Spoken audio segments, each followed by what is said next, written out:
สบายดีพี่น้องทุกคน FC ทุกคนจับมาเลย จับตัวจับไปMCก็ได้จับบ้านก็กินสุก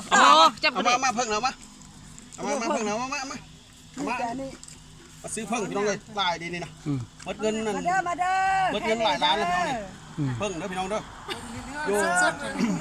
มึงเพิ่มพี่น้องมึงเพิ่งหลายมาพี่น้องมาเอามาเมาเมื่อนี่มันรวยกันบ่มาหยุดจับรวย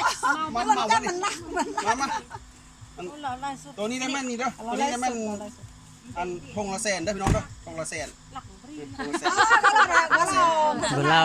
ซื้อหลายดิพี่น้องนี่ซื้อหลายไปหมดเลยพี่น้องมาพี่น้องผู้ใดไกลไปไกลมาแวะซื้อซอยหน่อยเด้อเพิ่งอยู่เมืองหินเฮิบนี่ตลาดเพิ่งตลาดมิมอยู่หินเฮิบงามเด้อตลาดเพิ่งเมืองหินเฮิบพี่น้องเด้ออยู่แก่เมืองจันทร์เด้อมื้อนี้นะมาเอาเพิ่งพี่น้องเลย ทางนี้เด้อเนาะเพิ่งลายพี่น้องเลยยามฤดูเพิ่งแล้วนี่นะตลาดมิมพี่น้องเด้อได้3แยก3แยกเอายกมาเอามาเจ้า